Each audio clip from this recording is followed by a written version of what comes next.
ஓம் சரவண பவ. என் தங்கப் பிள்ளையே, நமது மனம் இறைவன் மீது முழுமையாக படிந்துவிட்டால் தேகத்தைப் பற்றிய கவலை நமக்கு இருக்காது. மன உளைச்சல், அலைச்சல், துக்கம், கோபம் போன்றவை நம்மை அணுகாது. புகழ்ச்சிகளும் அவமானங்களும் நம்மை பாதிக்காது. தேகத்தால் விளையும் துன்பங்கள், சம்சார வேதனைகள் முதலியன நமக்கு துன்பமாக தெரியாது. நான், எனது என்ற அகங்கார எண்ணம் நம்மை நெருங்காது. மாயை நம்மை விட்டு விலகிவிடும். என் வார்த்தைகளின் மீது நம்பிக்கை வைத்து என் மீதே உங்கள் கவனம் திரும்பப்படும்.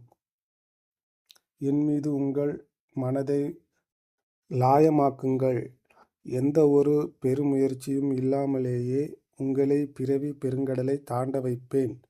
என் கதைகளை மேன்போக்காக கேட்டாலும் பாவங்கள் நீங்கி ஜனன மரண சுழற்சியிலிருந்து வெளியே வந்து விடுவீர்கள். உடனே தொடங்குங்கள். என் உதவி உங்களுக்கு என்றும் உண்டு.